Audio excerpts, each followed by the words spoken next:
到九儿来了新媒体直播端的现场，我是甜甜。大家可能会觉得我们今天的直播非常特殊，那今天的九儿就是粤剧名家方亚芬老师，我们就是在录制现场的影棚里来大家进行这样直播的，而且大家可以惊喜的看到方亚芬老师就在我们的身后啊。方亚芬老师正在跟这个导演紧张的对本子，马上要准备我们开场的录制了。现在台上是方亚芬老师的学生，也是我们粤剧院的青年演员，正在进行现场演唱的录制。大家可以看到，有3位演员在台唱，并且舞台的一侧呢是我们舞蹈演员马上进行这个开场舞的录制。待会儿他们将和方亚芬老师搭档，然后给大家带来一个精彩的开场。我们现在来看看方老师有没有时间和我们直播间的各位网友打个招呼。方老师你好，方老师你好。现在我们是戏曲频道九儿来了新媒体的直播，大家在通过我们央视戏曲的微博、微信公众号以及我们的央视网以及各个直播平台正在进行观看。请您跟我们的各位戏迷朋友打个招呼好吗？大家好，我是方亚芬。今天在央视参加那个九儿来了节目，希望大家能够喜欢，大家抓紧收看哦。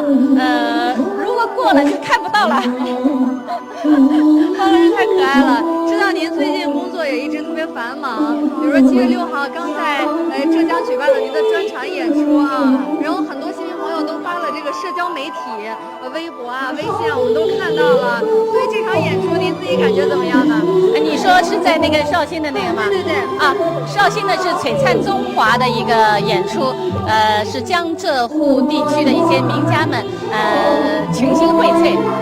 大家在一起很开心，我觉得，演员就是要经常的互相的互动，在平时的时候很难碰到的，只有在这样的环境当中，大家能够互相切磋。方老师说的太好了，那今天九儿来录制现场，我们刚刚看到了您的好多个学生，包括吴凤花老师、宋小春老师都来到了现场。那今天九儿来的录制现场会给我们带来一些什么样的惊喜演出和互动呢？这个说实话哈，我到现在也很多环节我也不是太清楚，导演给我保留了很多，他说的有很多不经意的惊喜，我也期待着那份惊喜的出现，所以说大家也跟着我一起期待吧。所以说有很多环节就是方老师现在都还不知道的。知道，但是他没有跟我细说。我问导演，我说下个环节怎么样？你随机应变，肯定会有很多你想象不到的。我说啊，这样的，那我说那我要紧张，会不会我到时候我说我会很多问题我回答不上来？他说不会，你肯定行的，肯定行的。那弄得我现在心里面有一点点忐忑。因为我们九儿来的目的就是还原名家本真，重现这个时代的风采。那我们今天现场特意做了很多的设计，希望能够展现方老师在生活中特别可爱，然后特别机智聪明，然后又亲和的各个方面。所以待会儿只要您就是非常放松自然的享受我们今天现场为方老师准备的这个大 party 就可以了。我觉得九儿来了，首先要表现一个演员的真情实感，而不是说已经设计好的，说一些大话，应该是让大家真正的了解，一个演员台前幕后他们所付出的甜酸苦辣，还有一些现在我的一些学生们的一些状况。对，刚才我们看到您的学生，看到小飞，然后他已经化好生活妆了。对。然后今天待会儿在我们的录制现场也会跟您有一个互动。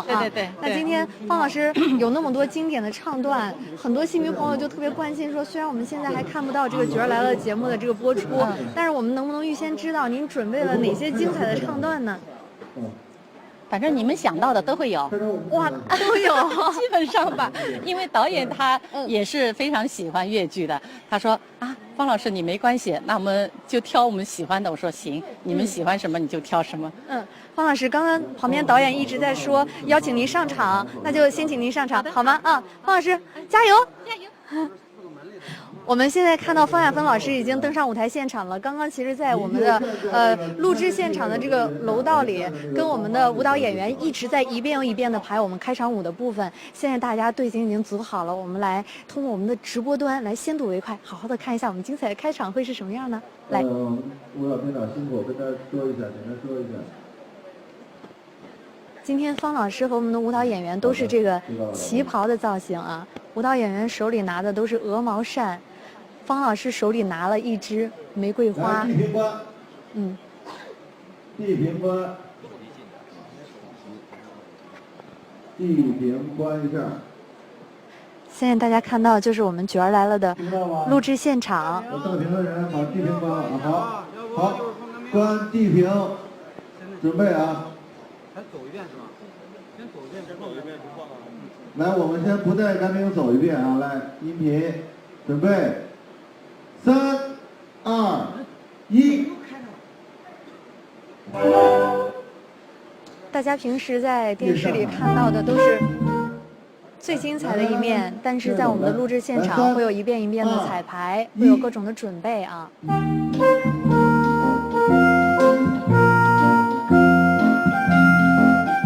现在的这一遍没有在舞台上烟雾感的这个干冰，只是一个彩排。但是大家都非常的认真，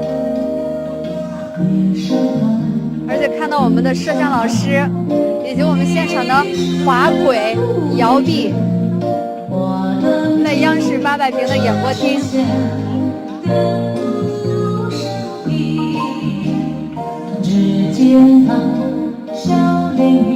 我们常说眉目传神，方老师在戏剧舞台上给我们带来了那么多经典的人物形象。包括看这种旗袍装的这种老上海的复古的歌舞，依然是眼睛非常的有神，眼波流转啊，非常的娇媚。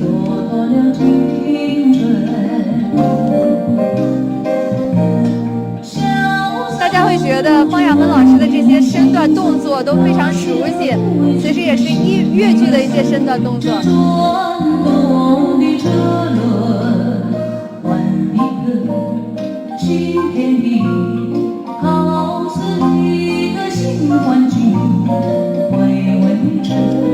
感觉这可以编成一个粤剧的这个身段眼神的韵律操一样的。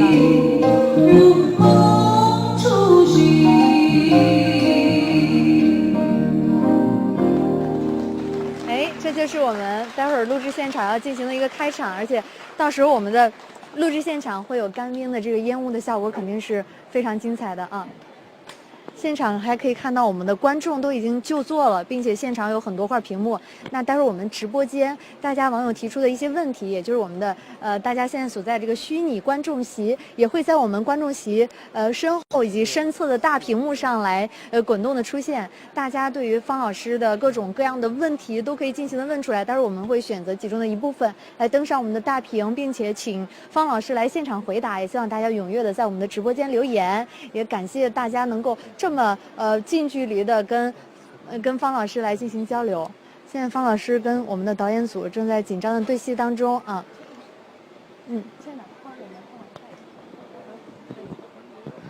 我们的录制现场一直都是非常繁忙的，跟大家看到我们录制呈现的效果。那最终呢，也希望大家继续关注我们角儿来了，收看我们的正片会有哪些的惊喜呢？那我们的录制马上就要开始了，我们现在就离开直播间，我们去我们的第二现场进行准备。现在放一段方老师的精彩唱段，来请大家共同欣赏。精彩唱段过后，我们继续相约我们的角儿来了直播，来，请看。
他是一穷人比穷，独自为家乱自奉谁自用？他求比中一同，分明是把毛病都激动。关关一穷，关关也只因提供此心同情在我眼中。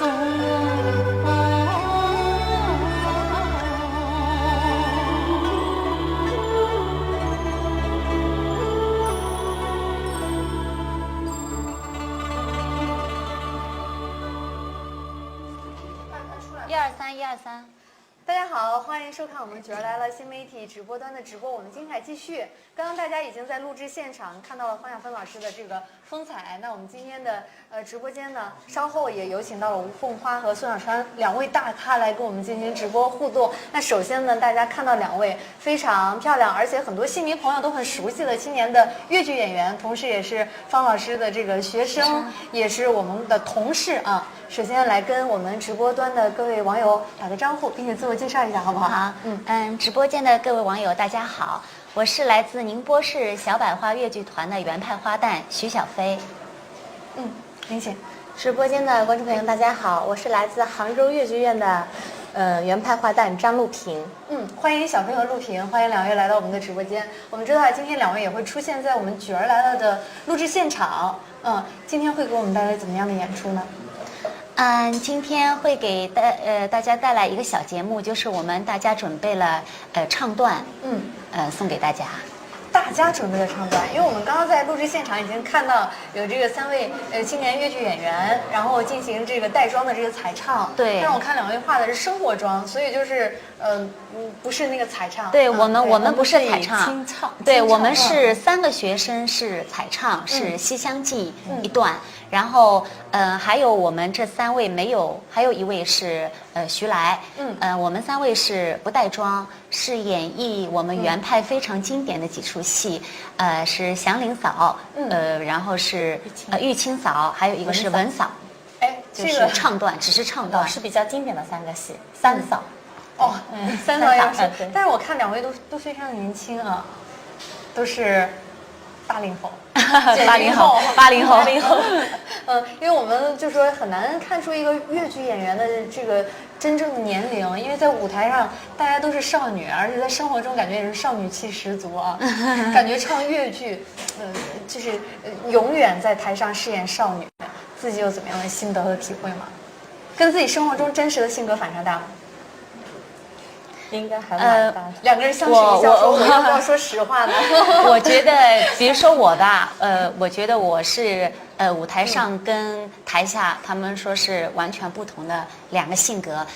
因为舞台上我们扮演的特别是我们原派，比较的温文尔雅，在舞台上比较的稳重、温柔、大气，对，端庄大气的感觉。对，然后台下呢，我们可能都比较属于那种性格比较开朗的，比较大大咧咧的，对，所以这就是在台上过于文静了，所以在我们的这个生活当中，就要把自己内心活泼的一面尽情的释放出来啊。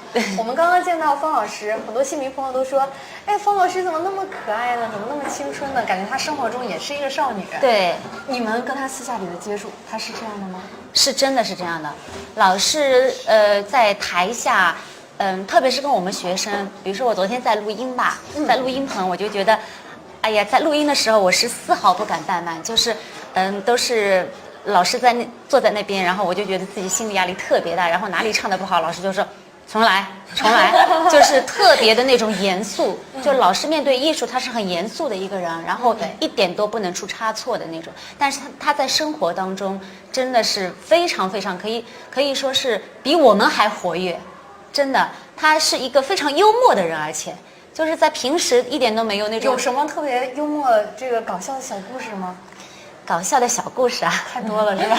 对，生活中还是比较多。对，老师，我觉得模仿能力是一流的，他可以模仿各种那些老艺术家们的一些经典的那种东西。这个到时候大家可以在节目当中可以让老师也可以表演几段。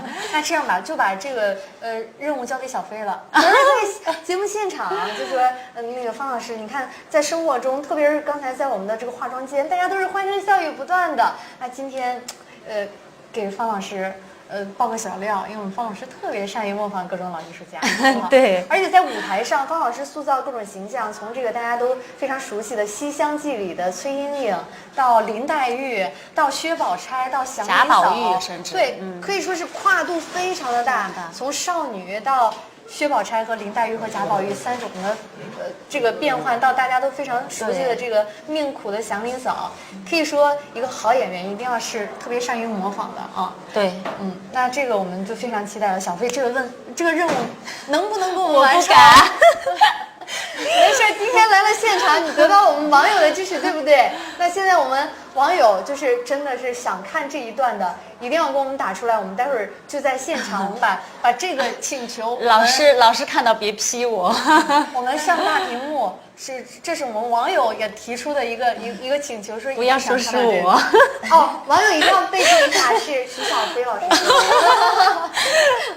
那个录屏有没有爆料？就是说在生活中跟范亚芬老师的接触当中，有一些特别有意思的事情的。其实老师他也是很喜欢吃小零食的，但是为了保持身材，他经常会在克制。有时候给他吃，我刚才看吃。范亚芬老师，我觉得他特别瘦。对，这个腰肢啊，就像少女一样，那么一点点啊。因为当演员嘛，可能也要稍微保持一下的。方老师最喜欢吃什么小零食啊？其实糕点的东西还是挺喜欢吃的。哦，那他都怎么克制呢？我们都说唯有美食就是不可被人监督呢，被我们大家都监督了，少吃点，会发胖呢。方老师说不行，我就要吃完这一块糕点怎么办？那应该还有没有什么老师其实是一个克制能力特别好的人，对，我觉得他不需要别人刻意的去监督他，他每次就说，比如说我要录节目了，或者我要拍林黛玉啊，或者拍西厢记，他就会自己克制能力特别好，就是我这段时间我就是要少吃，对，因为上镜，因为没办法，必须要瘦下来。作为演员的话，我觉得这个也是很重要的。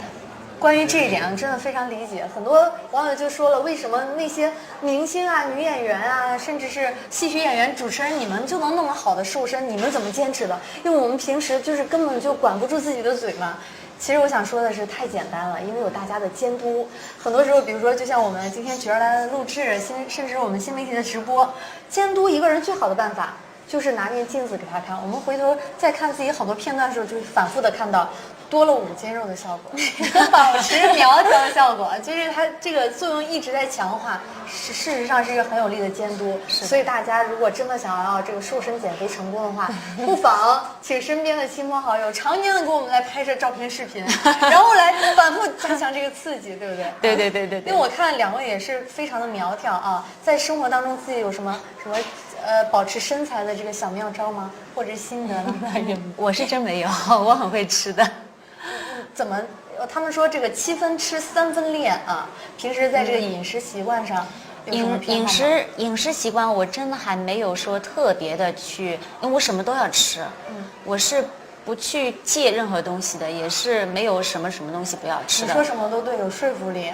因为我们看到小飞非常苗条。我就是100斤，肉嘟嘟都在脸上。有100斤吗？100斤不到吧？哦，有1米63。哦，很瘦，非常骨感啊。陆平呢？陆平我刚生完宝宝，刚刚生完宝宝，对。那时候最胖的时候胖到160了，当然现在有点瘦下来了，110了的。瘦50斤啊，也是因为很多人说这个刚生完宝宝之后想要快速的恢复身材，加入到工作当中来，那这50斤快速的掉下来有什么？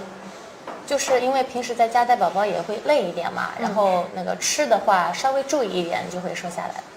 不过我平时也是不太忌口的，什么吃的都会吃。我觉得我们原派唱原派的人都很喜欢吃。对，热爱生活。对然后今天那个2位来到现场，我们还特别准备了一份这个惊喜的好礼，我们来看一下，是我们的戏迷朋友对，给老师的，给范晓峰老师准备的。我们看一下啊，是3幅画像，这3幅画像大家一看都觉得这个扮相，然后就非常熟悉了啊。第一幅画像，啼笑姻缘的应该。对，啼笑姻缘。是啼笑姻缘当中范晓峰老师的这个一个经典的扮相，对。那这个啼笑姻缘，很多戏迷朋友都非常熟悉了。那2位来给我们简单唱2句，这啼笑姻缘当中的这个唱段，我们伴着范晓峰老师的这个啼笑姻缘画像。我们不得不说，我们的戏迷朋友真的太有才了。我刚才在旁边放着的时候，我乍一看，我以为是一张照片，没想到是画啊。来，我们就看一张，唱一张，好不好？啼笑姻缘也是感谢我们的这个戏迷朋友对我们粤剧、对范晓峰老师的支持。啼笑姻缘好像啼笑姻缘，你会唱吗？2个人在分工是吧？我们先看一下这三幅戏曲的这个绘画作品。要不我唱《西厢记》吧，因为我刚刚排过《西厢记》。好，这个是范晓峰老师在《西厢记》中崔莺莺小姐，对吧？对，崔莺莺小姐的经典的扮相啊。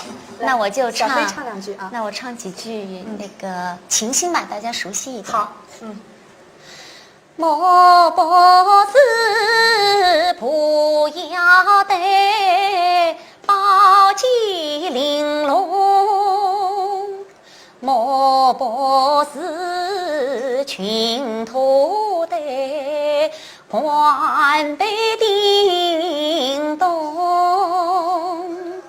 哎呀，太好了，谢谢小飞。而且刚才那个范晓峰老师说了，凡是大家喜欢的唱段呢，今天在我们的角儿来录制现场都会有唱到。我们也期待大家继续关注我们角儿来了每周的节目的播出时间，大家就可以在我们的节目中听到范晓峰老师亲自来唱这个莺莺小姐啊。对，来，我们来看下一张，画的真的是太好了，就跟照片一样啊。这个是不是梁祝？这个是梁祝祝英台，对吧？应该是穿着白色素服，估计是那个英台哭灵什么的吧？哦，应该是。哇，这一幅画的太漂亮了，而且大家一搜这个梁祝的哭灵，就在网上可以看到范晓峰老师的这个经典唱段啊。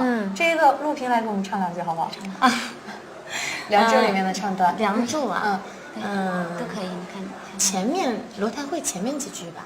好，梁兄啊，你到俊美是哪一个？谁是小妹祝英台？哦，就是祝英台在这个我们每次看这个梁祝的时候就特别着急，就说这个梁兄怎么就认不出我们这个小妹妹呢？这也是反映了梁山伯，然后他是一个特别老实、憨厚的这样的男学生的形象啊。希望我们收看我们直播的这个男同学们，如果身边有女同学向你表明心意的话，不要做这个呆呆的梁山伯啊。画的真的是太好了，对，很棒。再次感谢我们的戏迷朋友，我们待会儿呢也会把这些您为范晓峰老师创作的这些精彩的绘画作品，我们会亲手送给范晓峰老师，也特别感谢您的关注和支持。好的，也谢谢小飞，谢谢陆平。那接下来我们就通过视频来共同欣赏一段范晓峰老师的精彩唱段，来，有请。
好，欢迎继续回到我们《9儿来了》新媒体直播端的现场，我是甜甜，欢迎大家继续收看。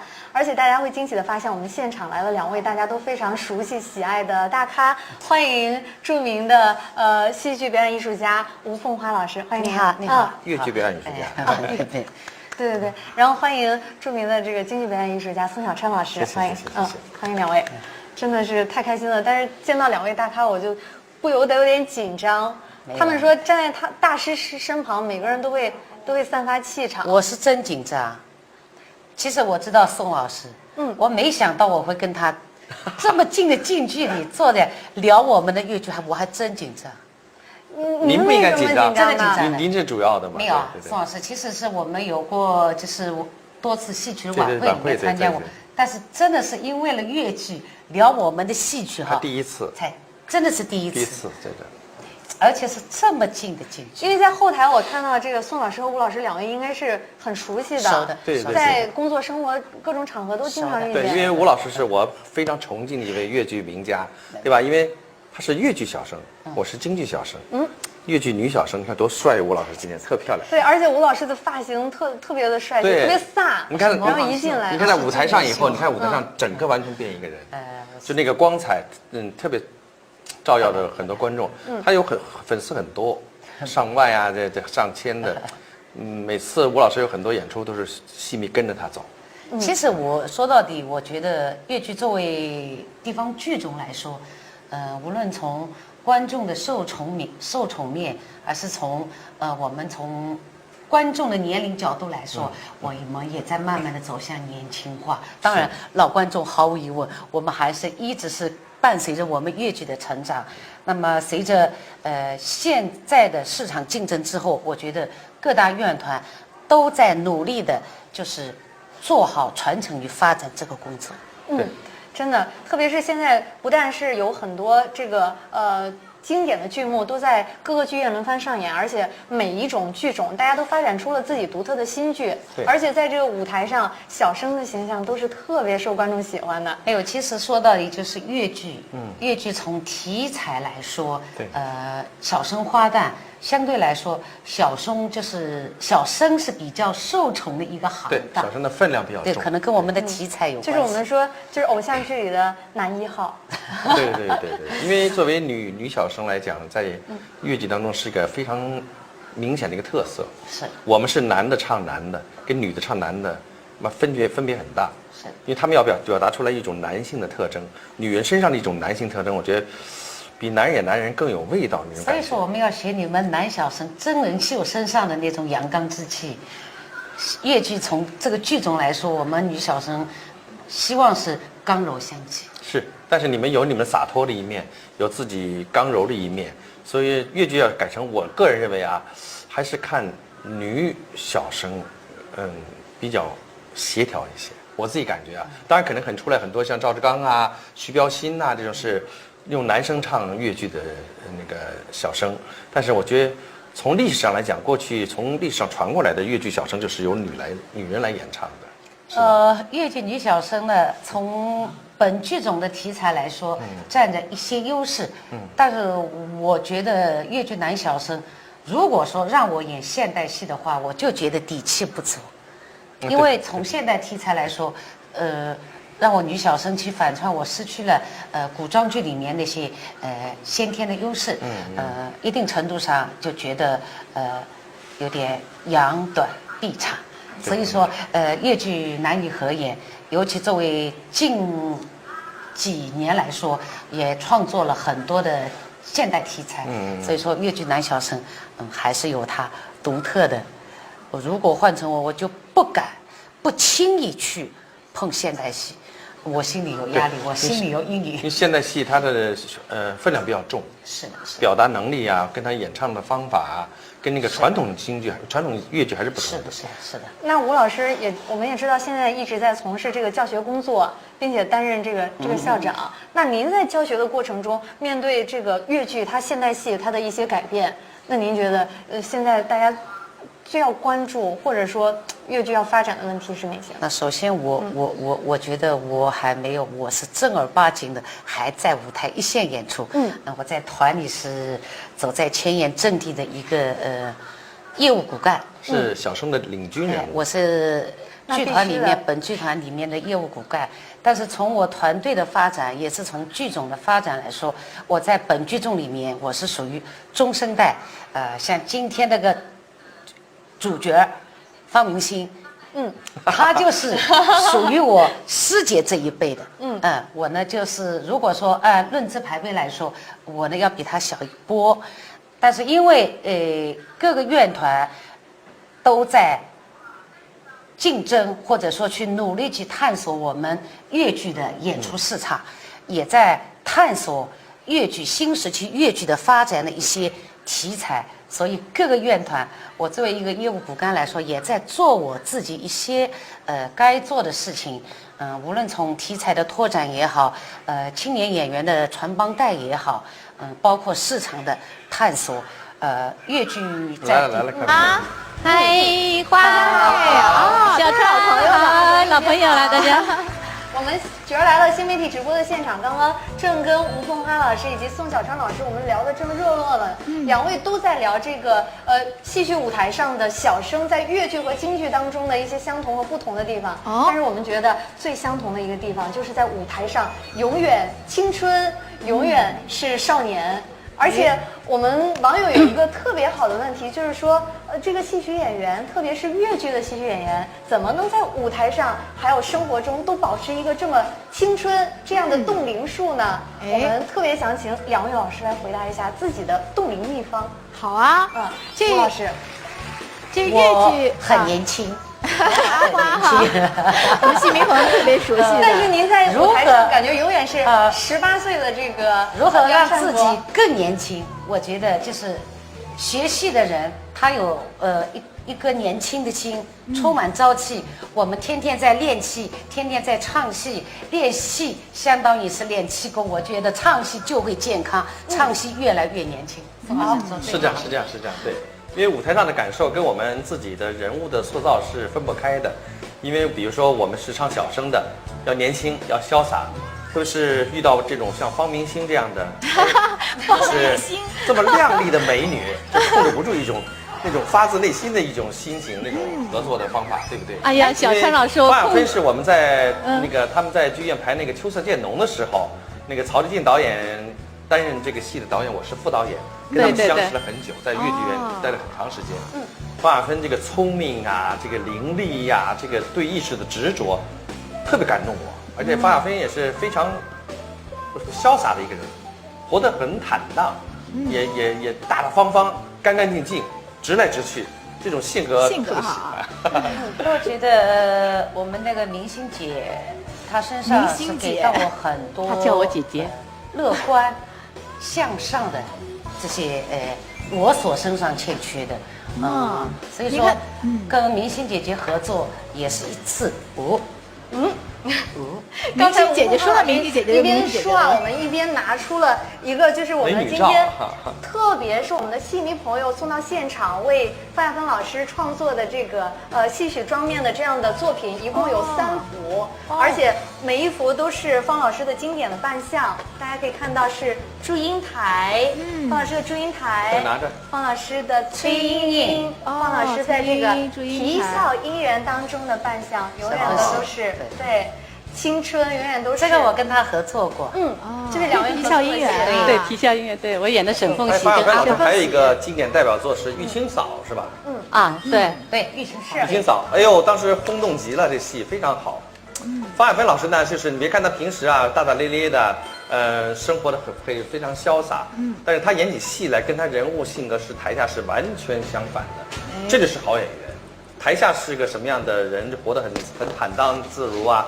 台上的塑造人物就是非常投入进去那种人物对人物的一种塑造，特别是玉清嫂那种凄惨、凄凄凉凉的那种感觉，对那个人物的塑造，跟他人物相反的时候，反而倒显得方亚芬这个演员就觉得与众不同。其实真的与众不同。夸我夸的我都不好意思了。思想比较强的，戏路很宽，戏路很宽，什么都能演。现在有很多的网友留言啊，大家都问方亚芬老师，您是如何在舞台上有这么永远青春的舞台形象，在生活当中也是这么的冻冻龄和美丽呢？你有什么保养的秘方吗？哎，对呀，我觉得作为一个演员，心态很重要。有的演员可能内心会太纠结于一种名或利，但是我觉得作为一个演员，他每个都有一个时间段，可能我可能自己感悟的会比较早一点。我觉得人活的吧，就是应该开心一点，洒脱一点，不要对某些东西太过于计较，这样会让自己非常的轻松。而且人家说，哎呀，方亚芬你是怎么保养的？说实话，我真的没有保养，没有刻意去做，没有刻意。人家问我说你是怎么保养的，我就跟人家说，该吃的时候不吃，该睡的时候不睡，该不睡的时候睡，该不吃的时候吃，一切等我们反应反应，就是跟人都反着。我就觉得一切顺其自然。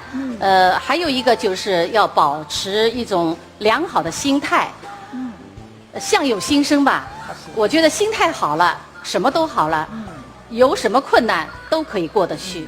刚开场的时候我就跟大家介绍了，我说在戏迷眼中啊，称您为越剧女王，但是自己呢却称自己是公主心，是吧？人家称我为女王，我觉得我的内心永远是一个小公主。最主要的，我觉得你看把小川逗的，是真的。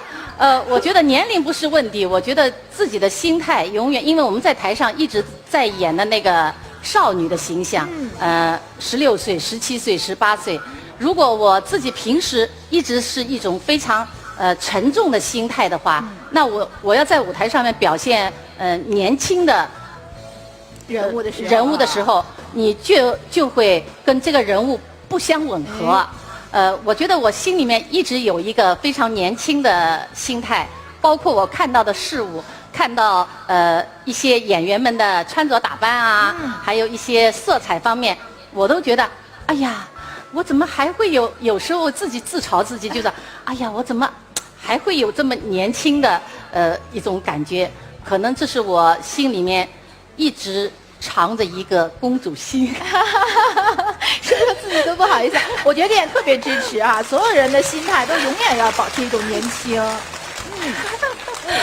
是的，对自己满意，他觉得自己的心态很年轻，确实如此。因为在跟他排练场上，其实有时候是我看看都觉得蛮累的，但是当他走下排练场的以后，他就完全跳出来。所以我觉得就是说，演员他在不同的时候担任着不同的角色。我觉得他工作和生活，还是分得很清楚。该生活的生活，该工作的时候，他还是会跟你较劲的。较劲。他最大的特点就是拿得起放得下。是的，而且他是聪明，特别聪明。导演说的一个要点，吹个唱腔，说一个感觉，他马上能做出来。而且他有很多想法，很多处理，跟导演讲这样合不合适，那样合不合适。哎，我就通过，在上海那段时间，我觉得范亚芬这个人与众不同，太聪明了。有聪明的感觉，有点像我。对，宋老师，应该聊我心里面住了一个王子啊。这个知识点，而且网友也就方亚芬老师在工作上和生活上提出了很多非常辛辣的问题，也希望待会儿方亚芬老师能给我们一个如实的回答，并且不要只要在我那个范畴里面不偏离我的人生轨迹都可以。放心吧，偏离了不会有，怎么偏？也特别，刚才方老师其实是提醒了网友，我们可以就偏离人生轨迹的话题，反倒提醒大家了。而且观看我们节目、观看我们直播的朋友们，还可以打开手机微信摇一摇，有机会抽取我们送出的惊喜好礼，并且关注我们央视戏曲的微博、微信的公众号以及央视戏曲网，来关注《角儿来了》的录制时间。我们会在这个录制的现场有一个惊喜的直播，大家可以看到我们《角儿来了》台前幕后的故事，并且现在百度百家号、爱奇艺奇秀直播以及搜狐千帆的各个网友正在收看我们新媒体端的直播，并且通过互联网的直播对方老师提出了很多新鲜的问题。那我们直播的精彩还在继续，现场交给董一姐。好，谢谢甜甜，也谢谢阿花，谢谢小川，谢谢三位辛苦了。其实你看哈，我们现花也好，小场视频连线的部分就是这样。但是对于两位老师，我们其实还有很多问题想问。刚才网友就在这个我们的直播间留言说，哎，两位都是小生，但是在舞台上粤剧和京剧的感觉完全不一样。不一样。详情两位老师举个例子，哎，我们做个示范，看一下粤剧里的小生他是什么感觉，京剧里是什么感觉，有没有是同样一个人物，两个剧种里都有，但是唱腔唱法完全不一样的呢？那完全两码事。就是从我粤剧的角度来说，我们是梁祝，对，你们叫柳荫记，我们都有18相送，对，18相送，他们都有回18啊，你们也有叫下山，单下山啊，对，单下山。哎，那能不能请吴老师给我们示范两句，然后再请宋老师示范两句，我们观众朋友就可以非常直观的看出戏风的区别了。因为我们吧，这个京剧的这个梁祝，可以来讲是我们也借鉴了，包括最近前段时间跟张火丁改编叫《梁祝》是看粤剧版本的，我们这个版本就是纯跟粤剧搬过来，纯跟粤剧搬过来的，改成京剧的唱腔，我觉得，很有特色。因为粤剧东西它很潇洒，它那种感觉吧，那种飘逸的感觉特别好。京剧对，从粤剧来说，因为我们的发展史跟京剧没得比，但作为地方剧种来说，我觉得老一辈艺术家们给我们留下很多，通过他们跟其他兄弟剧种借鉴保存下来的，给我们这些模板。对，我个人认为啊，就是我们京剧的可能，动作比较程式化一点，粤剧呢就是比较接近生活。对，我们京剧应该是吸收一些粤剧的特色，台上要生活化。哎，但是我们觉得京剧的话就是有板有眼，但是粤剧的话，我们感觉哎，一个仙女飘过来，一个那个对啊，比如粤剧小生把这么一指就行了，我们京剧还得这么指，还得这么指，他们这俩就特别好，这很生活。其实我们也是在学，只是可能我们学的没有完全那么规整了。那我觉得从老一辈艺术家身上，因为这种四功五法还是走程式的是一样的，但是从发声声腔来说，对，那是完全两码事。对，其实戏曲演员就是学到一定的境界以后，台上就得生活化，你太规范化、太程序性，观众也受不了你。因为我们的直播端啊，有很多网友，甚至他们都不是戏迷，就是因为我们这个新媒体直播的推广，甚至就是他们对方亚芬老师其中一个扮相的这个，或者对于孙小山老师在戏剧中形象的展现，他们是对我们其中一个点感兴趣来收看我们的直播的。所以，请两位老师能不能举个例子，让我们90后、00后的这些网友们，他们都能直观的感受到两种戏曲的魅力。比如说都是18相送，都是梁祝18相送，18相送应该有哈。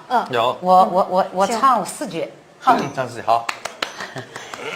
弟兄二人出门来，门前喜洽人上待，送来喜洽报喜讯。恭喜爷的一路平安把家归。这个是用粤剧，可能作为不是江浙一带的人，对这个咬字要看字幕之后才能知道。我在很努力的听，就是弟兄二人，弟兄二人出门来，门前喜鹊成双对。从来喜鹊报喜讯，恭喜贤弟一路平安把家归。哦，哇，原来是这样的，没听懂。对，他们唱得很好。但是我觉得整个这个唱腔就是一种挥洒自如、风流潇洒的这种感觉，比较旋律比较优美，这种跳跃的幅度也不是跳跃的很大。对，那如果跟京剧比起来，宋老师不是，但是我们京剧吧，就是说。可能是有唱腔的特色比较多，有原版、剁版、快版，有慢版，所以觉得粤剧就是速度稍微比我们快一点，就是观众的投入的感觉就快一点。我们京剧比如说远山叠翠如含笑，就这么一句就能唱1分多钟，所以就是那感觉。远山叠翠。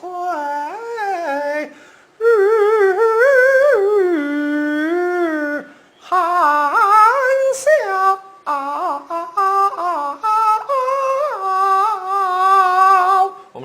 觉，就是一句，你看我应该2句半唱下来了。他们就是唱2句半唱下来了。对。但是感觉京剧它其实它这个节奏并不慢，但是它的就是要把一句话声腔，京剧的声腔，京剧的这些传统的程式。对我们其实是地方剧种有很多的影响，是我们的模板。因为我们很多由于剧种年轻，我们很多题材啊，在传统程式上的这种借鉴吸收，其实都来自京昆帮。是，其实京昆帮的东西吧，它程式东西需要学，对，砸基础必须得经过这种一招一式。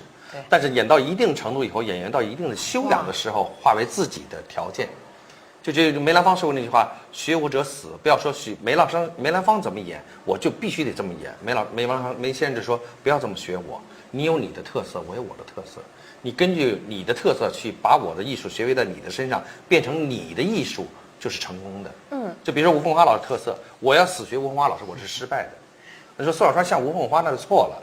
我根据我身上的条件去掌握吴凤花老师的特色，根据自己的条件融在一起，这是个好演员，是这样的。其实就是传承与发展。作为京剧来说，有很多的经典，对经典有非常有观众基础的，几十年遗传下来。作为我们粤剧虽然很年轻，但是也有属于我们粤剧的主打剧目。对。那么这些剧目是老一辈艺术家身上留给我们的这些宝贵财富。那我想，作为当代的就是中生代的粤剧演员来说，我们应该也有一定的社会责任，去做一些题材上的拓宽。对，其实我觉得现在粤剧的这些各大院团走在前沿阵地的这些演员们，就是我们梨园姐妹们，都在努力积极的，就除了传承经典之外的一些题材拓宽的尝试。那很多年轻的观众。对传统的这种烙印不是很深，但是他看上新时期的粤剧之后，他就觉得无论从视觉上、听觉上都有跟以往不同的一些感觉。我觉得如果能把这些年轻的观众吸收融入到我们的观众队伍里面来，我觉得也是一个非常可喜的一个变化。而且我觉得在新媒体时代，大家看待戏曲的眼神不一样了。因为现在，比如说90后、00后，甚至只要是上网的年轻人，他在看一个戏剧的时候，不像过去我只听过粤剧，我在江浙一带的，我觉得原来这样，我喜欢这个剧种。大家会带着更加对比的角度。我甚至是跟欧美的歌剧、跟欧美的流行音乐我去相比，这么多曲种，这么多的艺术形式里，我选一个自己喜欢的，甚至跟雕塑、绘画、舞蹈。就是所有的节目，所有的艺术形式是在一个综合的竞争里的。那我们就特别想问一下，我们把这个范围缩小一下，缩小到中国传统戏曲的范畴。首先，我们想问一下宋小川老师，因为作为一个我们粤剧的观察者，特别是作为小生在舞台上搭档了那么多小生的旦角，您觉得粤剧里这种青春的戏，您最喜欢的是哪一出？当然大家是，最熟悉就是《梁祝》了。比如还有粤剧，还有《西厢记》。很多的戏都非常《红楼梦》。您必须得挑选一个您偏爱的。那我喜欢《红楼梦》吧。为什么呢？因为这个，我曾经在那个国家大剧院看过这《红楼梦》这个戏。整体来讲，这个《红楼梦》这个戏，我觉得特别适合粤剧演，对吧？京剧也演，但京剧很少没有这个题材。京剧几乎没有这个题材，舞台上，梅先生曾经演过一段黛玉葬花，只是那个片段。但是京剧演起这种像《红楼梦》这种洒脱的这种气场的这种粤剧演员塑造的这种算才子佳人吧，更能够表达比我们京剧更好一些，我觉得。相比之下啊，京剧更适合演宫廷戏。对，粤剧更适合演这种才子佳人，充满了幻想、传奇、浪漫色彩的这种剧。对，因为你能，说实话，我以前对粤剧不是很了解，我也不是太感兴趣。但通过几次我看戏，我觉得，为什么这个剧种能把它最需要的剧目留下来，这是有它的特色。好，因为现在像吴凤花老在团里算是领衔主演了，他现在是剧团离不开他，不像我现在有点慢慢放弃舞台了。但现在我们在培养年轻人，但现在培养年轻人状态当中呢，我就了解年轻人状态跟过去学戏曲不一样了。过去很多人想学戏曲是想真心的去感受戏曲的魅力，越剧的魅力，老师的魅力，剧目的魅力。现在就觉得，现在很多人有的年轻人就觉得，不能说大普遍的啊，想弄个文凭。其实他没有像，比如说我们现在跟学校代课，不像过去老师一进屋，我们全体都是起立。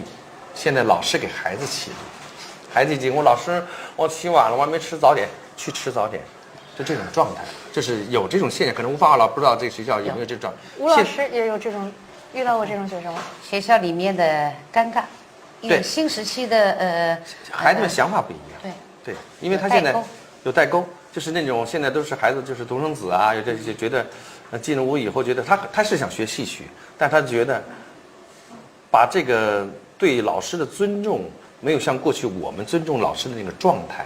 比如说王明娟老师、于兰老师肯定要出现的时候，肯定吴花了，我们都站起来，老师您好，这样。我们迟到以后，于老师对不起，我迟到，都不敢进门。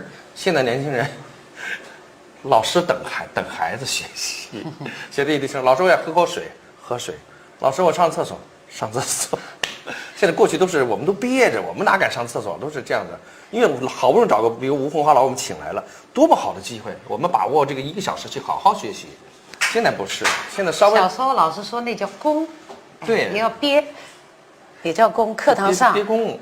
我觉得这就是我们刚才说的那个问题，因为大家很多学生现在首先他学戏，他一是为了文凭，而且好多成年人学戏，他并不是为了我以后要从事这个戏曲形式，我要把这个戏曲形式的这个边界扩展，他为的是我获得自身更好的体验。对，哎，我觉得学会唱戏唱两句之后，我自我感觉更好了。其实这是戏曲面临的最大一个问题，就是竞争的范围。我们选学生从他可能只了解这个，他现在各个形式，街舞都在跟我们抢学生。对，有可能我今天说的，抢大家的注意力。今天说的这些话可能有点得罪人。这是事实的情况。我只是说有这种情况，但不是普遍。有很多孩子非常钻研，非常刻苦，但这种刻苦还在于自己条件。对吧？比如说我们有些演员，哎呦，晚上睡觉都是把腿绑在这儿，哎呀，这刻苦的要命，但不开窍。一上台，他比谁都刻苦，一上台一踢腿，靴子飞台下去了。所以说，哎呀，就觉得他平时很刻苦啊，就这个开窍，这个悟性很重要。我个人认为啊，演员就是4分努力，6分天赋，我是个人认为。在艺术范畴之内，绝对都是这样的。吴老师不知道什么观点？需要有先天条件。对，就说按我们说，就说老天给到你，是不是适合干这个？对，我们说老天爷赏饭吃。对，哦，为什么很多像吴华老师像我方亚芬这成为艺术家、成为名家，悟性很重要，条件很重要，感觉很重要。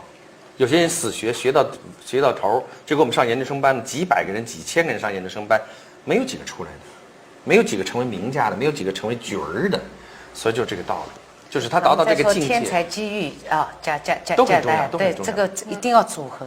其实刚才这段呢，说给我们的戏迷朋友，甚至是学戏，甚至学其他艺术门类的网友都特别重要，因为你们还年轻，在一个相对自由宽松的环境下，如果你比别人更加努力，那不辜负你身上的天赋，可能在这个传媒这么发达的时代，你很快就比其他艺术家要脱颖而出的更快，这是你自己给你自己的机会啊。对，其实我觉得是学中国传统艺术并不是坏事。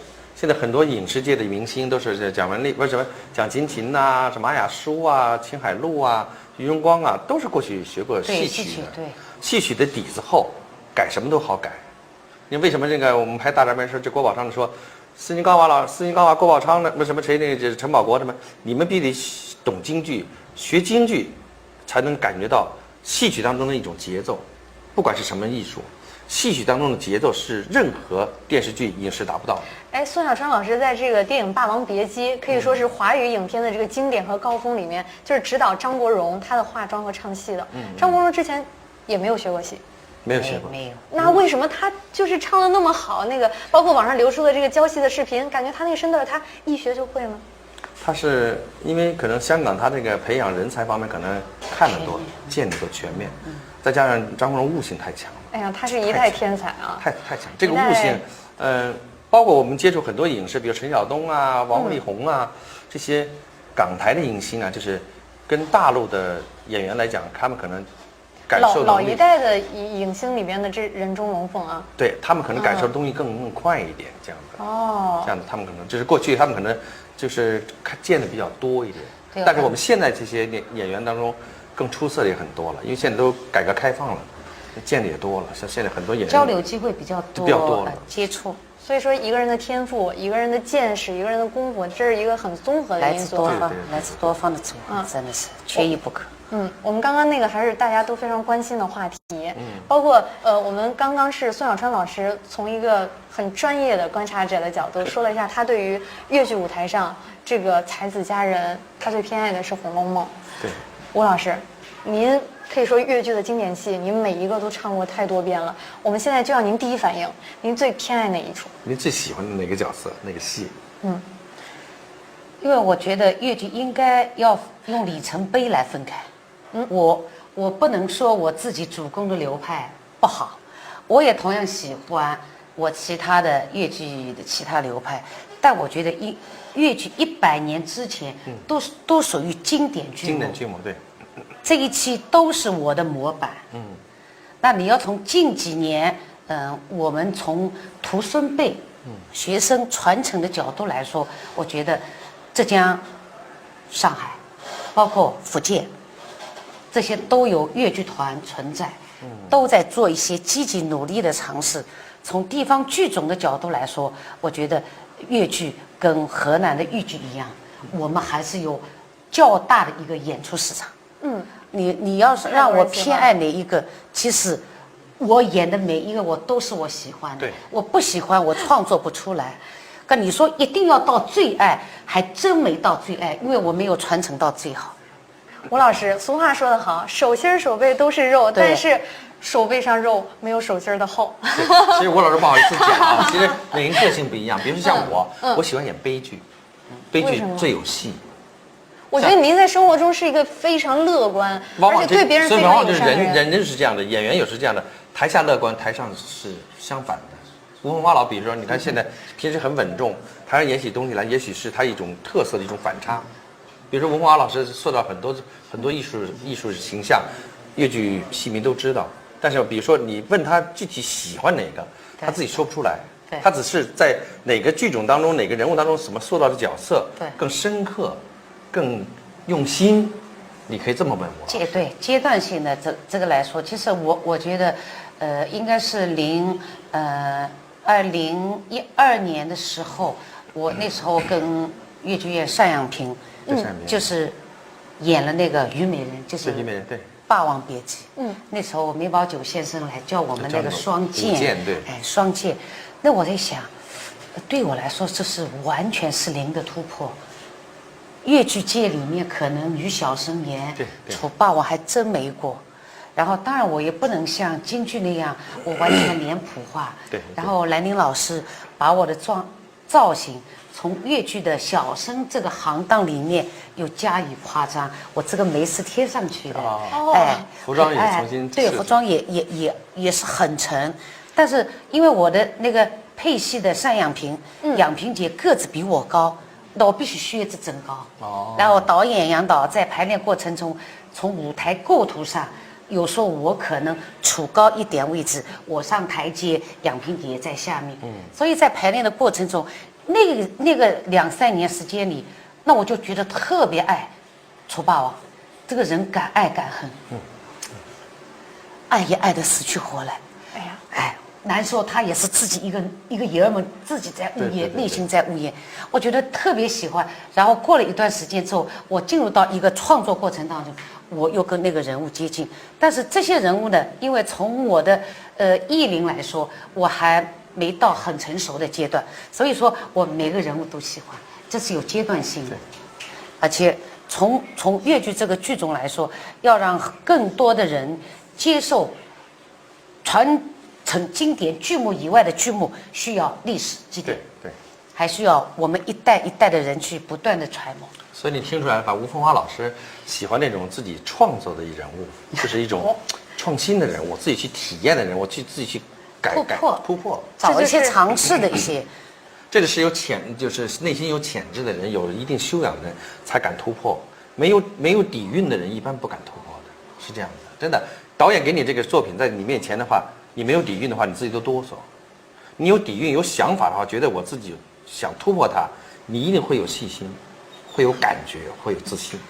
而且呢，因为在整个创排的过程中，我们说到底，宋老师其实也有心理压力，因为原创剧目，题材拓展是必然会招来来自各方面的社会压力。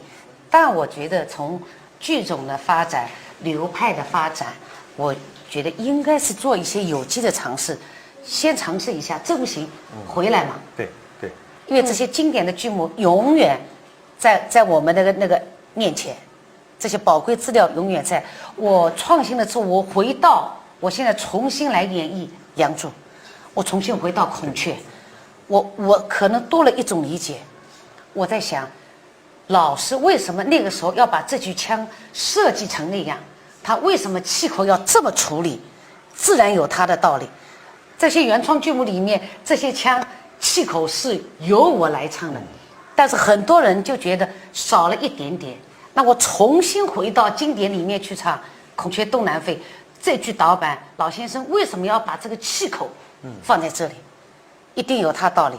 所以其实经典跟原创剧目两者在交融的过程当中，都是会给我带来一些新的启迪。说的真的太好了，而且我们特别想说，很多年轻的网友为什么现在我们去任何一场演出，大家都可以看到很多年轻人，甚至是00后、90后这种10几岁、20岁出头的人。我觉得大家不管是在自己的人生追求、人生选择，甚至我们的艺术欣赏上，当你有一些迷茫，当你没有新鲜刺激感的时候，你可以回过头来，从我们的剧目里，你发现我们为这个适应现代的社会，甚至是为我们用传统的形式来感悟现在的生活，我们做了很多的尝试，有这么多的新的剧目，而且有这么多的流传千年、流传100年的经典啊，对，特别的精彩。那说到这里呢，我们先请两位老师暂时休息一下，我们稍后呢继续来聊我们戏曲相关的话题，继续来了解方亚芬老师。我们现在先欣赏一段我们粤剧的精彩唱段，请您欣赏。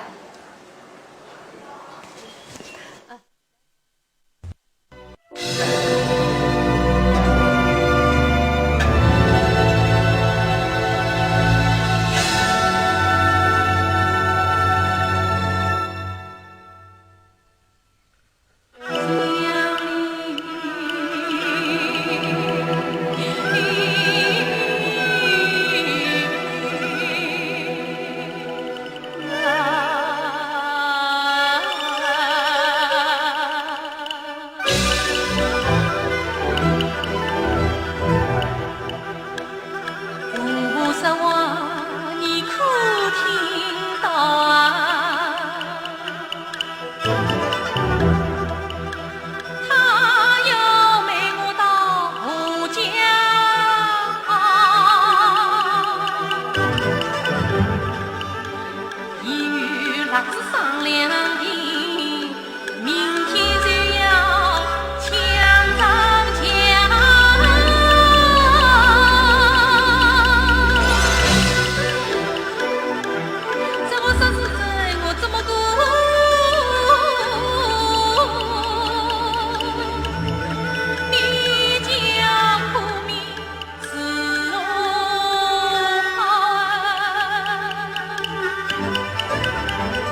上，与我一望复照耀，全都是陪无奈再回家呀，恰为人能遭逆风高进道。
欢迎继续回到我们角儿来了新媒体直播的现场。我们本期的角儿就是粤剧的名家方亚芬老师。那在我们的直播间依然会跟我们的戏曲名家，也是粤剧的表演艺术家吴凤花老师，以及京剧表演艺术家宋小川老师，共同来聊一聊我们粤剧以及方亚芬老师背后的那些故事。刚才我们聊了很多关于粤剧的知识，很多这个年轻的网友就发来回复了说，哎，你们说的那么好，但是我们特别想听一些精彩的唱段，所以我们就通过视频给大家放了刚才的这个粤剧的精彩唱段。相信大家会有更多的问题，我们随时再来关注啊。对，其实在疗程当中呢，可能有些，比如说我京剧不太懂粤剧的，或粤剧方面对京剧不太了解，我们可以沟通一下。像吴红花老师，我提出个问题，就像方亚芬老师，据我所知啊，他这个流派听说现在学的人不是很多。就像徐派、王派的人那么多，是不是太多？听说是难度呢，还是因为他的？一方面是流派的，就是从传承的角度，毫无疑问要有一个像，对，像哈，那这样一个元素在里边。那么他的润腔呢，其实跟其他的流派。很多我们粤剧的花旦的流派是从原派那边延伸过来。袁雪芬哈。对，袁雪芬老师里面，像吕派啊、傅派啊，包括戚派，很多是延伸过来的。也可能就是跟他的戏路有一定关系。因为粤剧里面相对来说才子佳人，除了这些目前这些经典剧目之外，因为袁老师。他留给我们那些经典剧目，跟现在粤剧看到的这些留下来的，或者说新时期粤剧的那些花旦的那些个性，还是有一些小的差异。那么我觉得目前方明星，在这个传承上，他做了很大的努力。在他的上面有很多师姐在，老师辈的老师在。那么有些是因为年龄上去了，从教学的角度有一定的局限性。所以说方明星他是目前自己演好戏的同时，又在抓管理，同时他又腾出较大的一部分精力来作为青年演员的流派传承与发展。所以我就了解当中学原派的可能没有像学尹派啊、范派啊那种比较多，对吧？这个感觉可能是也有它一定的难度，因为我觉得。像吴红花老师这个流派，可能大家都听得比较多，就是大家觉得欣赏的比较能够有这种共识。我们是属于小生的大流派之一。但是我就想问一下，粤剧的跟京剧的，比如说这流派当中，比如说我是学叶派的，您比如说是学什么流派的，但是呢，这个流派当中有没有自己创新的一点，还是就纯按老师的唱法走？没有，因为就是我觉得。我们10个学生演的《梁祝》，10个梁山伯是各有千秋啊。中范派有老先生很多的主腔没变，但是有些腔随着每个人的嗓音条件可以去有调整，肯定有调整。对，是这样的。可能从流派的角度，很多人崇尚于像与不像，很多人，那就拿我自己来说，我们老祖宗健在的时候就跟我说，也有观众跟他说范老师啊，吴凤花的嗓子不适合唱范派就提到这个，但是老师说，像就像宋老师前面说，流派要流，要发展，像不是作为最终的衡量标准。对。那么，我记得我91年我排陆文龙的时候，我整个大戏的唱腔都是老祖宗范老师跟胡梦桥老师2人在杭州里面一字一句揣摩出来。第一次到上海演出，说我演的不错，但唱的不像。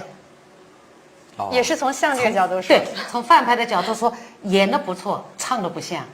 然后10年以后，我再次带着陆文龙去上海，因为我们团庆20年，去演出，有点像起来了。哎，那就说明我的嗓音也在发生着一些变化。而且最重要的是，他那个精神神韵还有内涵的部分，让大家觉得，因为我自己也有一个消化的消化过程。对。其实很多戏就是在舞台实践中慢慢的揣摩，然后总结，然后找到一个属于这个戏的人物的一些演唱方法。吴老师，像这个范派的这些小生，其实很多人都喜欢听我们的粤剧，可能大家了解的就没有那么多。您能不能举几个小例子给我们讲解一下吗？它的艺术特色。粤剧其实就像上海粤剧院，它有镇院之宝的4台大戏，祥林嫂、西厢记、红楼梦、梁祝。对。那知道粤剧的人肯定都会知道，这是4出大戏名经典剧目，流派的。很多人了解粤剧，一定知道《红楼梦》里面天上掉下个林妹妹，一定会知道。对。从小听这一句的。对，然后你知道《梁祝》，因为是小提琴协奏曲，有这样一个话题延伸之后，因为这个有很多人来了解了粤剧。因为这个小提琴协奏曲里面有我们很多粤剧的这些旋律性的东西在里边。那范派的这个小生有什么样的艺术特色呢？这讲就是范派跟徐派有什么不同？对，这有什么特色？我们粤剧范派在小生行当里面也是属于大流派之一。范派擅长演一些朴实憨厚，憨厚这些书生形象，类似像焦仲卿、梁山伯，郑元和，然后也尝试着演一些帝王将相的戏，像韩世忠啊、文天祥啊这些。所以说，很多人会给人的感觉是范派在他的流派身上，不光有憨厚儒雅。同时也具有阳刚之气的这样一个流派。他的演唱音域很宽。对，因为老先生也由于自己的实践之后，他开创了粤剧的弦下调。大家都知道山伯临终这些非常，就现在作为粤剧的一个调性里面非常就是抒发悲情的这样一个有旋律特征的一个调性，一个特色调性。然后我们现在通过一个手机打开了我们的直播啊，大家现在是通过我们的央视戏曲的微博、微信公众号以及央视网都可以进到我们现在的直播间，今天角儿来的直播，并且可以通过百度百家号、爱奇艺、奇秀直播和搜狐新番，我们看到网友提出了很多问题，其中有一个呼声特别高的是想看这个阿花和公主排啼笑姻缘，想看阿花和公主排西厢记，想看女王和花帅的梁祝，对两位合作的这个呼声特别高啊！两位近期有这个合作的再聚首的这个计划吗？目前应该是原范版的《梁祝》是，应该完成电影的录音，前期录音原范版的电影录音，啼笑姻缘目前还没有合作的那个计划啊，还没有，因为各大院团有自己的每年的一个创作规划在里边。那么因为我今年自己团里也刚刚创排了一个原创粤剧《王阳明》。接下来还有，因为是入选了2018的国家艺术基金，我还要全国巡演，可能时间有错落。原范版的《梁祝》，我想应该演出的机会会很多。那是跟谁演呢？跟方明星演出的。对，我想问问那个吴红华老师啊，比如像你们剧团，你是有专门固定的搭档，还是比如说各个粤剧院团请名家请到您是一起合作，这种机会都还是固定的院团的比较多？我在自己团里多，因为我团里有，我也很幸运，我团里有2个梅花奖的花旦。陈飞和吴素英。对，陈飞我知道啊。因为我们是一起进的戏校，一起成长，我们相依相伴31年了。在舞台上一直没有分开过。那么有时候就像原范版的《梁祝》也好，虞美人也好，我是属于特邀。这是因为现在的文化机制带给我们很多的机遇，我们可以以项目制合作的方式，以这种虞美人也好，包括原范版的梁祝也好，我们是以项目制的，比如说定一个合同者30场是作为一个演出项目来形成的，所以是抽空就合作，主要的主打阵地还在我自己少白团队里。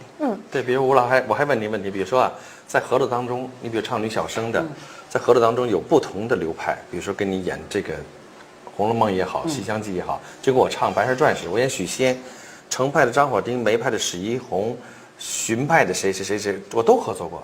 但是这种合作方法是当中是去探讨呢，还是去根据他的流派去走，还是由你演？这种怎么个配合方式？我曾经有过，就是作为明星版的我一个梁山伯6个祝英台，每一场的祝英台是不同的流派啊，不同流派，不同的流派。我也遇到这个样的，不同的流派。其实，在演一场的过程中，我觉得挑战挺大的，是因为每个流派都有他这种习惯。相对就是相得益彰的，舞台搭档一种默契感。忽然之间来了一个新的尝试的一个腔，我会有时候觉得接不上。对，有就是感觉情感断层啊，就是一个默契的问题。对，就是对情感断层。但是我觉得这也是一种新时期的一种新的尝试。对，我觉得是这种是属于拓展性的。有过这样的经历。我在想，为什么老一辈艺术家要有他们的黄金搭档？对，要有他的情师，这就是多年的一种磨合形成的默契。对，有时候你说一个多年的舞台搭档，不用说，你只要一个眼神过去，他会知道。你要让我退还是进，就形成到这样默契是这感觉。比如说我合作的多了，这个《白蛇传》的白蛇，他什么感觉？比如说吴红华老什么感觉？我再换一个代表，他又是什么手法？他的位置又变了。对，就跟芭蕾舞似的，把位。俄罗斯芭蕾舞团到中巴来合作演出的男女，一个王子，一个天鹅湖，那个天鹅，手位不一样，做起来也不一样，所以演起戏也是道理。缺乏这种默契，有人说：“哎呦，宋老师，您跟那谁演得特别好，跟这旦角好像差一点，不是差一点，这是不够默契。”因为磨合时间少嘛，就少。所以说有时候舞台上搭档，我只要一个眼神过去，对方就能读懂我。对，我是让他进还是退，他就明白你了。对。我们现在这个直播间的网友留言特别多，大家可以看到我一直在这刷啊，就说安花太谦虚了，安花今天好艳丽，说发型好有型啊，那是化妆师画的好。说那个安花现场能来一段吗？待会儿跟那个方老师在现场能合作《梁祝》吗？你们的《梁祝》百听不厌，开车的时候都在听。肯定在他这一期的节目里，我肯定有跟他展示的，原范版的《梁祝》有精彩段子展示。说太喜欢宋小川老师了。宋小川老师在现实生活中也会遇到那么疯狂的戏迷吗？会。有啊，肯定有啊。有时候在马路上经常叭拍我肩一下，哎，你是谁吗？我说你能不能轻点儿啊？给我吓了一跳。太激动了，心情太对，激动了。比如说我是从宁波来，从苏州来，哎，讲到这我想起来，我们在7年前去，南方一带去巡回演出，杭州、无锡、宁波、绍兴。完了以后到绍兴演出的时候，我当主持人嘛，我在我们团里当时副团长，我说今天非常高兴来到绍兴。我说绍兴的观众可能80%喜欢粤剧，可能喜欢京剧的占一少部分。完底下说没有，我们喜欢京剧。我也非常感谢观众们的到来。但是我有个很高兴的是，我第一次来到绍兴，我其实呢在很久前呢，我有一个我崇拜者，就是你们的吴凤花老师，他是我的好朋友，底哇鼓掌。其实我跟吴凤花老师没有到那种程度，但我是为了调气氛。我说吴凤花老师也是粤剧当中的佼佼者，也是我们绍兴的骄傲。我说也希望观众朋友们既能欣赏到吴凤花老师的演唱特色，也要领略我们京剧演唱的风采。哎呦，这观众气氛就起来了，说你这主持人真会讲话。对啊，而且观众朋友还说了，说宋小山老师是我们特别喜欢的这个京剧演员，但是今天在现场会不会，既然作为嘉宾来了，会不会待会儿跟方雅芬老师有这个搭档呢？那成南腔北调了。会在节目中有搭档的演出吗？好像没有，因为而且直播间的网友特别大胆，说：“哎呀，太好了，这2位老师都很喜欢。”但是我就是没听过2个小生跨剧种的合作，这有可能吗？然后剩下的网友都说+1+1，鼓掌鼓掌666，就是非常期待的这种网络用语，有可能吗？那需要栏目组给个对串烧了，串烧了，这是这样。我们叫混搭。以前我们叫有京剧跟京评2下锅，这里叫做京粤2下锅了。这样。但网友说，哎呀，原来我们说的话他们真的都会听的，那我们就可以乱说了，乱点鸳鸯谱，乱点戏谱。那其实，在真实的这个，就是比如说像我们比较综艺的这种表演方式里，大家是可以搭的，但是在真的演出当中，大家用的这个乐器、配乐、节奏、腔调都不太一样啊。我曾经跟马兰姐合作过。黄梅跟的粤剧的18相送，因为这个调性不存在问题我等于说我降了半个调，他们是升 F，我们是 G 调嘛，升 F 这个一点都没有那种生硬的。然后我跟曾昭娟老师合作过评剧的他是祝英台，我是梁山伯，然后那一刹那我忽然觉得，我怎么感觉我像祝英台？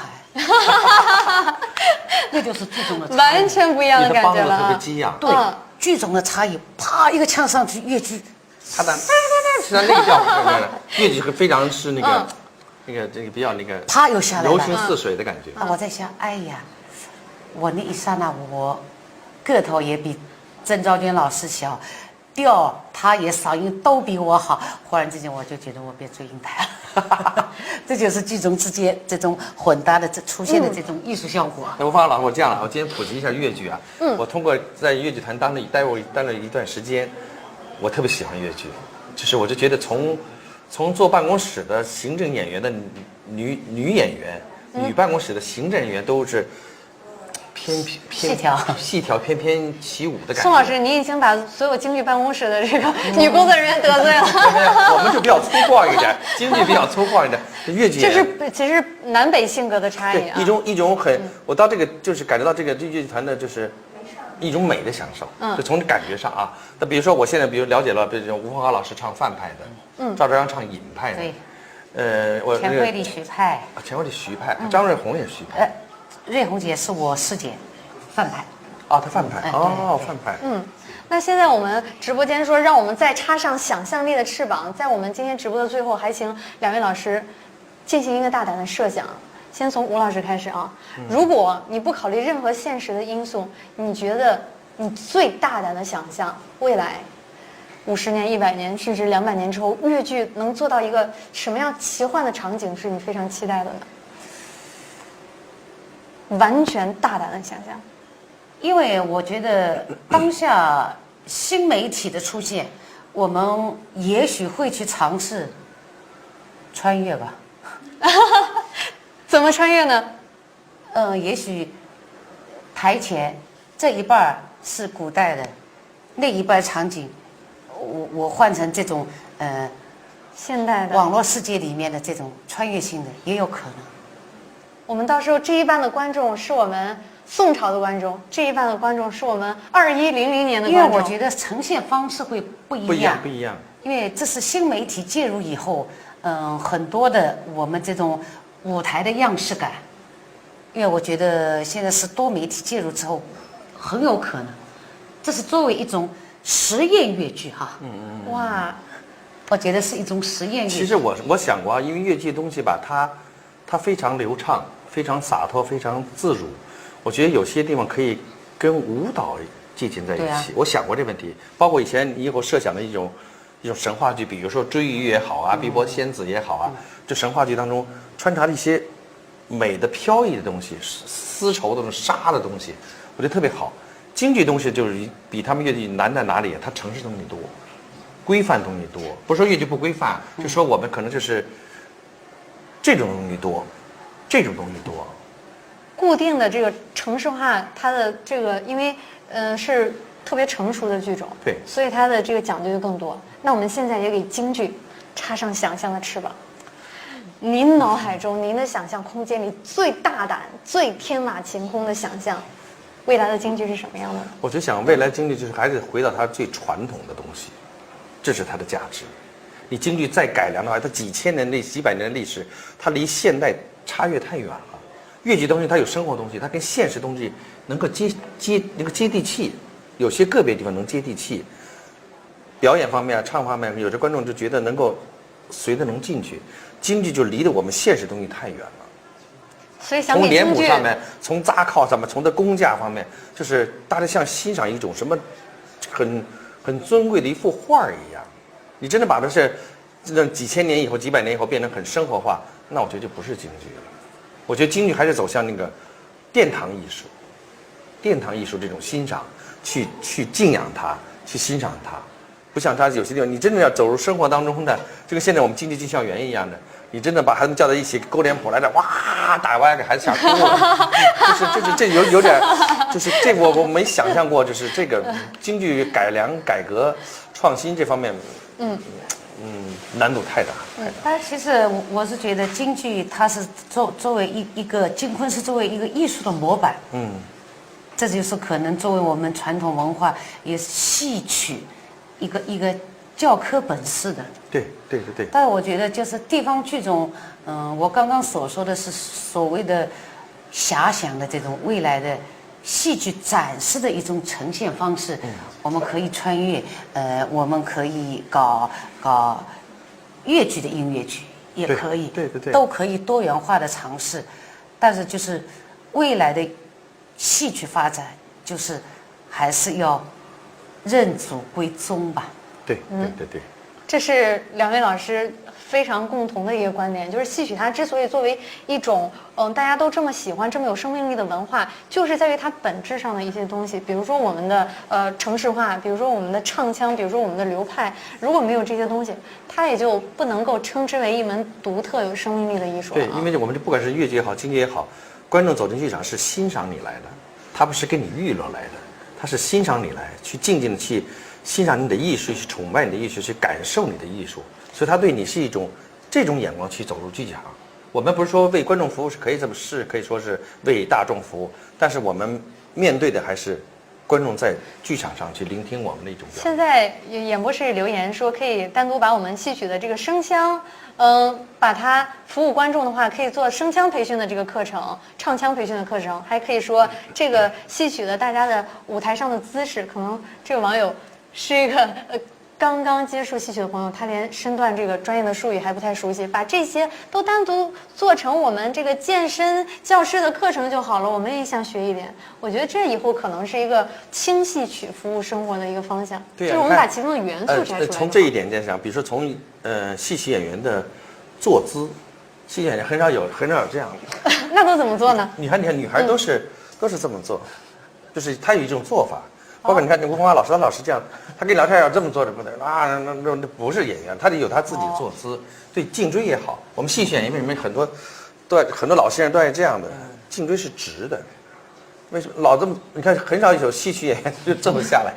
哎，戏曲演员真的没有驼背的，没有。包括我们在后台看见一个一个，对，都这样的。因为这从坐姿上、从感觉上、风度来讲，也是一种感觉到是一种与众不同的人。像文华老师老坐着，他聊天，他包括展东西，他都有点戏曲的味道。像皮鞋咱们就擦了盖了，这就是戏曲的人的一种味道在里面。太可爱了！那感谢两位老师，感谢吴凤花老师和宋小川老师，今天在我们的直播间里跟我们分享了这么多台前幕后的精彩故事，也带领我们的网友共同领略了戏曲它接近生活，甚至我们戏曲非常深刻的一些话题，这有魅力啊！特别是最后放飞想象的翅膀的时候，我们直播间都已经炸了。待会儿请两位老师看一下我们的回放，并且大家在央视戏曲的微博、微信公众号，特别是微信公众号上会有我们往期直播的这个视频，大家还可以重温一下。希望大家继续关注角儿来了栏目，也希望大家在后天，也就是12号的中午1点半继续收看我们的直播。今天的直播就告一段落了，感谢各位网友的支持，我们后天再见。感谢两位老师，谢谢大家我们再见。